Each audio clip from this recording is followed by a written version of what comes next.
Yeah, I think he's far away. The lawnmower guy. Okay. All right. Well, Common Sense Medicine. Latresa, how are you doing? I'm great. Yeah, we have our first guest, Our Melissa. first guest. I'm so excited. Yeah, I set out my third mic, and we're trying to become more professional, but we're not. We have all the setup like we are. That's right. We need like the glowing lights, like on YouTube. Right. Except we don't do any video. But if we ever did, that's what we need.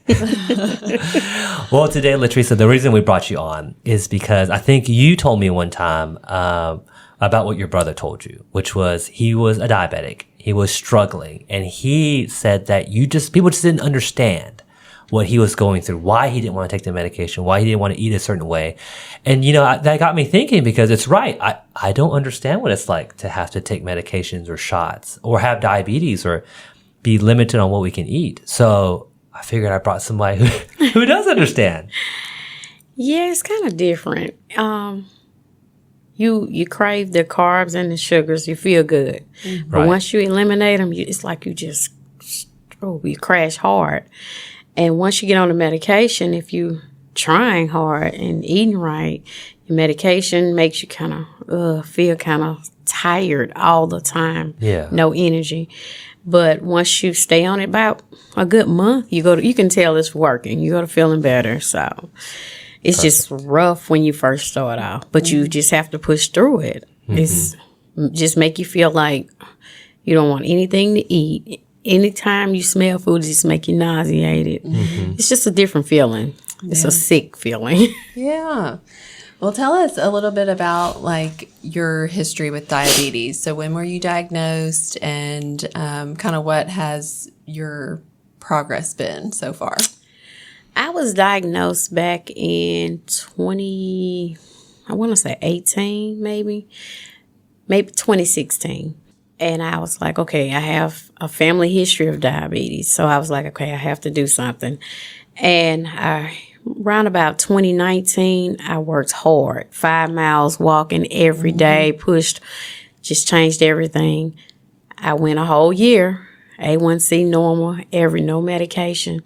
2020 came, life. Yes. And I was like, okay, you have to take control because you're older now. So I just started fighting it then and trying to beat it, because my grandmother lost her limbs. My cousin died at the age of 28. My mom has diabetes. It's like a generational curse, actually. And so I just knew after 40, you have to be serious about life when you have kids. So it was time. Well, Latresa, actually, I like what you said there. Like, you see it going through the family, and a lot of people have diabetes. I mean, a lot of people get it. A lot of people don't do much with it. So I guess, what made you be like, you know what, I need to fix this. I need to, like, this isn't just enough for me to just, I got diabetes. It is what it is. My family has it. Okay. But what made you be like, you know what, we're not playing this game? Life, living for your kids. When you have young kids, no one else is going to take care of your kids like you. So I know eventually with diabetes, you usually have a lot of on down the road problems that lead to death. So we all have to go, but it's no need in rushing it. So that's right. Yeah. And you want to have the best life you can while you're still here and not be, slowed down by a chronic condition. Yeah. And when you're fighting with the diabetes, you do not have energy. Mm-hmm. And when you have young kids, you need energy. So I knew I had to get my life together for my kids. Yeah. Basically. Yeah, I like that. That's right. We always ask patients why. What's the why that makes you want to change? Because the why actually not only helps you want to change, but also keeps it. Right. If the why is just to get to a certain number on the scale, most of the time we see people get there. Like, people do that for weddings. I need to get down to this weight for the wedding, and then once they get there, they kind of just stop. But your why is more than just like numbers or scales or clothes. It's more like your kids. Right. Lifelong, yeah. And and you're a busy mom busy schedule. You know, you work full time here with us. So how do you kind of fit things in? Any break I have, I'm trying to do squats. I bring my kettlebell. I try to do kettlebell exercises. I've also changed the way I eat. I start early in the morning trying to plan lunch. So I can get my vegetables and meat. And I try to push through. But mainly you just have to make a sacrifice. Like, even if it's 5 minutes, you can do a lot in 5 minutes. Yeah, you can be sweating. Yes. Yeah. Oh, yeah. We see you there, Latricia, in the lab with your kettlebell on, just like going to town. Yeah, any break we get, just utilize it, huh? That's it. That's mainly it. Yeah. Well, I mean, obviously, it's not easy, right? Because you have work, you have kids. So maybe what are some of the struggles that you've faced since you've had diabetes on, I guess, so when you said like you were doing really good pre-2020, obviously 2020 happened, life happened. What were some of the particular struggles that made it so hard to keep going other than a pandemic raging across the world? Time. More so than anything. More work time. Then also family time. You're always busy. You're always running around. And like I say, longer work hours make the big difference. You don't have as much free time to just see about you.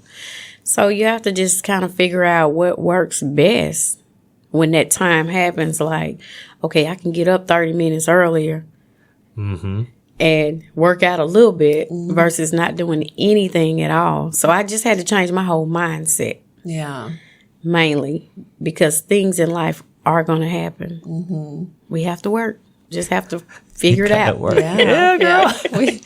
Yes, we talk a lot about mindset, I think, on here, you know, and that is one of the biggest obstacles, you know, whether you're dealing with diabetes or any type of medical condition, but kind of having the right mindset, knowing that, yeah, sometimes you do have to make some sacrifices in other areas of your life to take care of yourself, but in the long run, that keeps you around and keeps you healthy. And yeah. Yeah, and that's a big one because, right, I mean, most people can't keep it going for, like, they're going to have stumbles. You know, no one's going to be like, hey, I've changed my diet, changed my exercise. This is just how it's going to go for the rest of my life. You know, you get invited to Christmas, you know, Thanksgiving, you know, we're a holiday eating kind of culture here, you know, and people fall off the wagon. That's okay. It's all about how you get on. And I like how you put that, like, you have to get the mind right, you know. Yes, you do. And I fall off. But I'm like, if I wake up tomorrow, I try it again tomorrow. I don't beat myself. I do not beat myself up at all. Yeah. Because I'm still a work in progress. Oh, yeah. Yeah. And I think that's a big part of it. Yeah. A lot of times, you know, one stumble and then someone thinks, well, I'll start again, you know, next month or whatever, instead of just picking right up where they left off. Right. So that's huge. Yeah. Yeah, I think our coach one time said that, you know, if you actually, you know, people's like, I fell off the wagon. That's a common saying. But if you really think about, like, in real life, like, if you're riding on a wagon and you fall off, it's like, how long are you going to lay there on the ground? You got to get back up. You got to get up. I mean, you can't lay there for the rest of your life or a month. And we hear that a lot, too. People will be like, well, you know, we'll see them in October. And they're like, it's holiday season. I better start in January. I'm like, there's only like 3 holiday days. And I like how you say, like, you just take it day by day. And last week when we talked about diabetes, we talked about the mental aspect, the depression, the anxiety that can come with that diagnosis because, like you said, you're fatigued, you get nauseous, you have all these things that you didn't have before. But mentally, I like that you don't blame yourself. You don't, like, get down on yourself. You just next day, new morning, start over. Let's go again. Right. That's the only way to really look at it. I mean, every day someone is diagnosed with something. You either let it beat you down or you beat it down. Okay. Yeah. So, just get up and try again. That's it. Yeah, girl. I was going to ask you, I think one time when we were talking about your brother, so your brother died at a young age. It was my cousin. So your cousin died. He was 28. 28. But he had type 1. Right. Okay. But yeah, I remember you telling me he didn't really do much about it. He tried everything. He just was like, I just want to live and enjoy my life. I know I'm not going to be here long. So he just enjoyed his life. He did not watch what he ate. And it was, he had an insulin pump. He did all of that. He had half his foot removed. But his spirit was never like, I'm going to just give up. I'm just going to enjoy life. And, I remember the last call we had, he was like, "Oh, how your glucose?" I was like, "It's hard." He was like, "Yeah.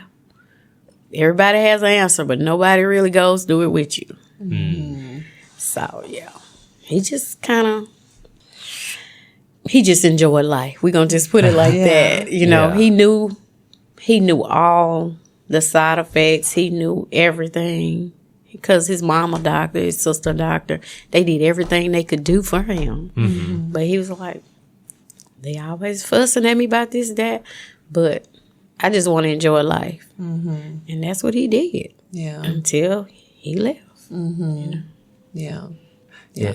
And I think I remember you even say, he told you, like, don't be like. Yeah, that was his thing. You need to get this under control now. I was like, I'm working on it.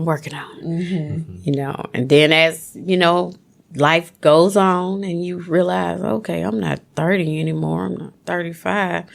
Serious time. Once you make that 40 mark, you be like serious about everything at that point. Because, when we're younger, we just kind of live. But as we get older, we look back at life that we have lived, and then you can only see the future if you trying to get to the future. When you're younger, you're just trying to live for that moment. So, Yeah. And so that really kind of changed your perspective. It did. And then, like I said, I have a lot of watching my grandmother, my mom, which right now she has like stage 4 kidney disease. Just watching all over my family, overall. It's some that do not have diabetes, but for most, it runs in the family. Yeah. So. And just trying to prevent those complications for yourself. Yeah. Right. What would you say one of the biggest wins for yourself has been in just kind of getting your diabetes managed or under control? What's the biggest thing that you celebrate? Getting diabetes under control. Okay. That is it. Yes, what you're doing great right now. That's the big win right there for me.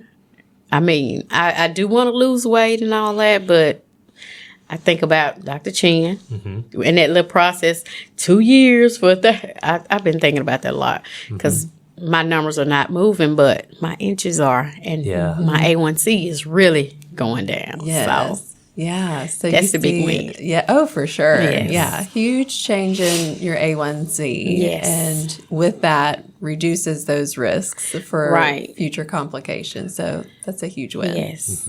Yeah, and I like what you said. Like, even if the number doesn't go down, your inches are changing, which Right. actually we tell people your body composition is changing. So that means the fat cells are shrinking, muscle is building, those kettlebell swings in the lab, they're paying off. And, and I think, I don't know if it's too much to say this, you actually did a lot of this before you were able to get some of the medications that you wanted. Right. Right now the Ozempic craze is high because a lot of people feel like that's the magic cure. If I got that, I would fix it. But while there was a shortage, because everybody and their mama's trying to get it, you were actually, like, you were your own Ozempic. Right. Yeah, after I could not receive it, I was like, okay, so I really have to stay focused now. It's no room for error at that point because if any little slip up, you're going backwards, not forward. So I was like, okay, I'm going to have to walk. I'm going to have to try to run. I'm going to have to try to do extra stuff. I'm going to have to think how to make it better for me. And that's what I did. Yeah. And how have you felt with your sugars being under better control? Do you feel, is that some of that energy coming back? Is some of that improving? Energy is great. Good. You have those days where if you do not exercise like you are used to, you're real sluggish.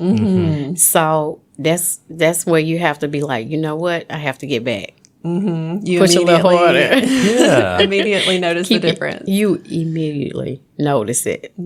And once you start, your energy, the next day you can feel it. You feel much better. You're not as tired. You can go through your day. But if I miss a day, I can tell the difference. Yeah. Yeah, no, I think that's huge because I think, in our mindset, it might be like, okay, if I'm so tired, I need to rest. I just need to stop doing things. But you're actually saying the opposite. Like if you get up and start exercising, the energy actually gets better than just sitting there and not doing a whole lot. It does. It gets a lot better. A lot better. Exercise is everything. Eating right, that's everything too. But when you need that little push to get through the day, 5 minutes is all you need. It's Exercise. true. Yeah, it really gives you a boost instead of, Right. reaching for that like sugary caffeinated beverage. 5 minutes of movement will give you more energy than that would. Yeah. And without the crash. Yes. Yeah. Well, Latrice, I guess, and I'm sure a lot of our patients that are listening to this or people that are listening to this, they want to know, okay, if you could tell them something that helped you, like what motivational thing would you say to the people that are listening with diabetes or struggling with whatever medical condition they have that helped you overcome? We want them to have, because we want them to do the same thing. We want them to get better and overcome and feel good and, do it kind of like you did. Mainly just think about your worth to your family. Mainly that's it. Once you realize your worth and your family needs you, that's all the motivation I needed. Yeah. I love that. Yeah, that's perfect. Well, Latrice, this is perfect. This is good. We liked our guest. Yes, that was awesome. Yeah, usually me and Melissa are sitting here like laughing at each other for like 30 minutes. And then we touch some important things. But this is actually really helpful because again, we realize diabetes, sometimes us as physicians and practitioners, we can kind of look at diabetes as just a disease, but miss the person, right? So look at just the metabolic condition, try to fix the metabolic condition without ever really considering, what does this person want? What can they handle? Why are maybe they're not taking the medication because they don't want to, but because it makes them feel bad. Right. And so having you come up here and kind of talk about your experience actually helps us better understand how to take care of people. And then also at the same time, it's not like, okay, well, you feel bad, don't take anything, but okay, how do we help people realize that this disease is controllable? Like you don't have to lose kidneys and lose eyesight and lose feet, but you can fix it, but it's also not free. Right. Like you have to put some labor in, you have to put some work in. It's okay to fall off the wagon, but don't stay there either. Right. You got to get back up. Jump back up. Jump back up. Jump back up. Do a burpee. Yeah, do a burpee back up. Yeah. Awesome. Well, Melissa, any final thoughts that you have? I think that was a good wrap up. Yeah, that was great. Yeah, Latrice, we would love to have you back on because obviously we're always doing things here. So anytime you want to come on and talk about your progress, or maybe we even touch base again months from now and see how your progress is doing. Okay. So cool. All right. All right. Well, thanks for your time. All right.